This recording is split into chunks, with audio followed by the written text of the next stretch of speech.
there's another paper, actually amongst three papers that you had informed me about, that you wanted me to take a look at one. It's titled Hilbert Space, Poincaṛe Dodecahedron, and Golden Mean Transfiniteness.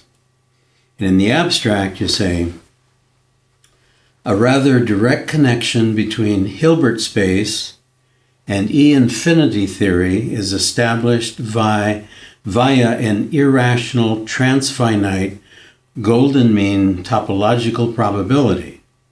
Subsequently, the ramifications for Kleinian modular spaces and the cosmological Poincaṛe dodecahedron proposals are considered. And then in the introduction, you state, it is recounted that the great Polish mathematician Stephen Banach was fond of remarking that good mathematicians see analogies between theorems and proofs. The very best ones see analogies between analogies. The present work is written in the spirit of the above quotation, with the hope that the uncovered connections between Hilbert space, Cantorian E-infinity space-time, moduli space, dodecahedron, and spin network will help towards a better understanding of high-energy particle physics. Yes.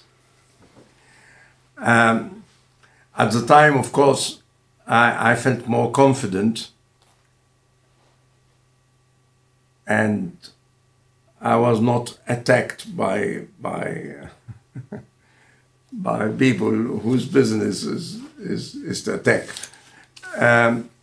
So I was really, I was editor-in-chief of a very famous journal, and I was running it as I think a journal should be run. Chaos, Solitons, and Fractals. Yeah, and was produced by one of the best, commercial publisher.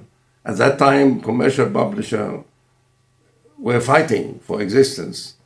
Now they are the new establishment, But before that, it was only learned society who produced journals, and before that, even, as you know, for instance,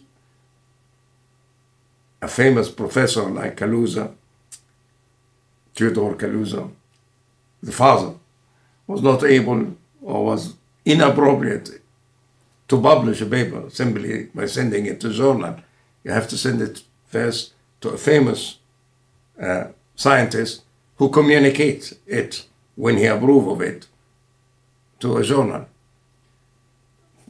The famous, very famous paper of Kaluza, Theodore Kaluza's father, was the father of my teacher, Theodore Kaluza's son, same name, who taught me about the work of his father, and he taught me mathematics in Hanover, Germany. He sent his paper, his famous paper, to Einstein.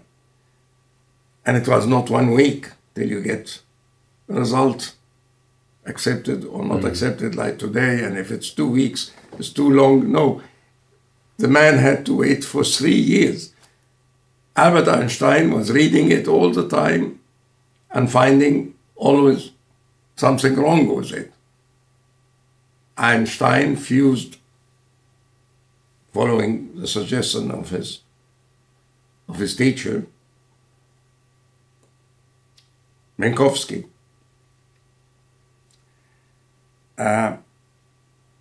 He fused time to the 3 special dimension and had space-time. It was the idea of his teacher first, and then he excelled in presenting his theory in this new language, not as saying there is no simultaneous event, but as a 4-dimensional space-time.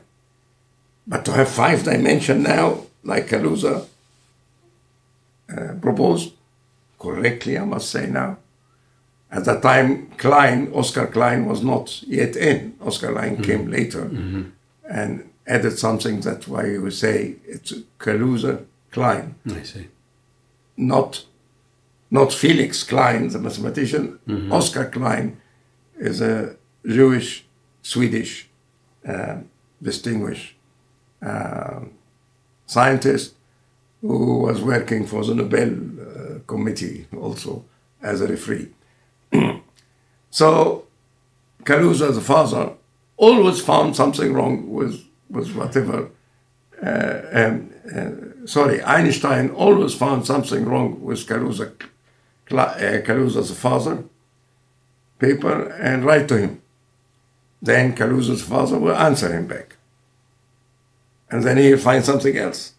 And after 3 years, he told him, more or less, I can't find anything wrong with your paper. I publish it. I recommend it for publication. So when I wrote that, I was dreaming of, once you say something right, everything will be clear. And we are victim of too many jargons, too many different way of expressing the same thing. So you call it this, you call it that. But at a very fundamental level, the difference between space-time and Hilbert space and so many other concepts really is blurred, if not vanished, and they are all the same thing. At that time, I didn't realize there is a golden mean numbering system, actually highly developed. I didn't know that. But those were the idea floating in front of my eyes while I'm closing them. And I cannot ever forget that the idea for isospin symmetry, which was introduced, symmetry group, which was introduced by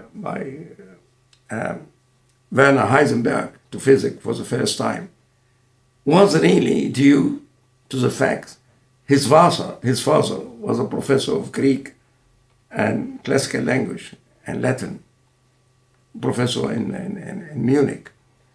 And the son got this book, Timaeus, written by Plato, and you spoke about that in more details, and you know about it more than me. But that is how a physicist starts getting on the right path, was through a poet called Timaeus, recounted by a philosopher called Plato, in Arabic, Aflatun. So Aflatun is very important in our common language, really. In Arabic, when somebody is too sophisticated, we say he's Aflatun. And if he love, spiritual love, devoid of any flesh desire, then it's Aflatonian, Aflatonian love, Hubb Aflatuni in Arabic. And all this idea came from the book of Timaeus. And when I see this Platonic body and the Platonic structure and how the golden mean is the basis of the Platonic structure, I think I already sensed, and I wrote with a lot of courage about this thing, not knowing or anticipating the attack will be launched at me later to devour me from the freedom of thinking as I think. And I really have till now no understanding for people. I can understand people disliking that you take their money or you take their property or you take whatever, something from them. But to have an enemy only because you think differently, and you are ready to be persuaded that your thinking is not right, is very strange. Yeah. I think it's a malady of the soul. So this is really the essence of this paper. And the amazing thing, you think that you are learning more, you are improving, and you know more. actually, as I moved from this paper, I was learning less. I was doing something. This is the point where I should have gone. I would have saved 10 years of my life searching for nothing. But then you are distracted by this vicious attack for nothing else, but it's not the place or the time to talk about I it. understand.